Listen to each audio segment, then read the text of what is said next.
คุณกรีนนะครับคุณกรีนนะโต๊ะตลาดนะ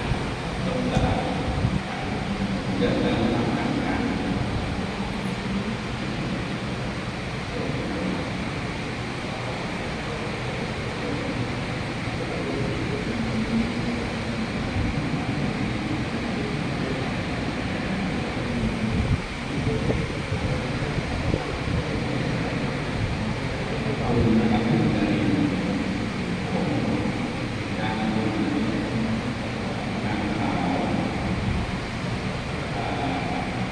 ร้องนะครับด้วยนะที่เล่าแล้วก็นางสาวเหนือยุค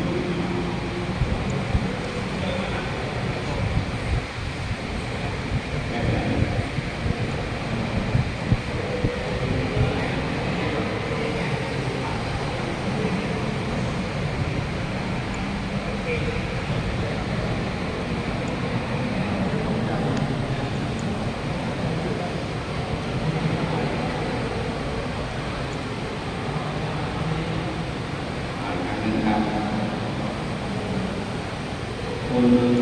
อับดุลการีมตลาดผม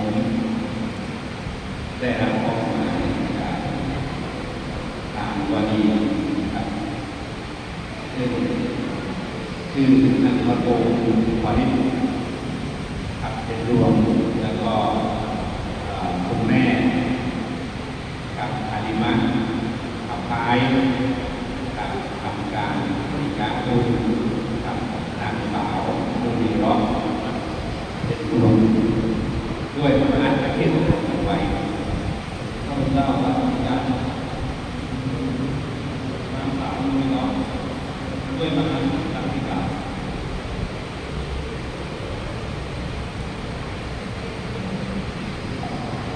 Terima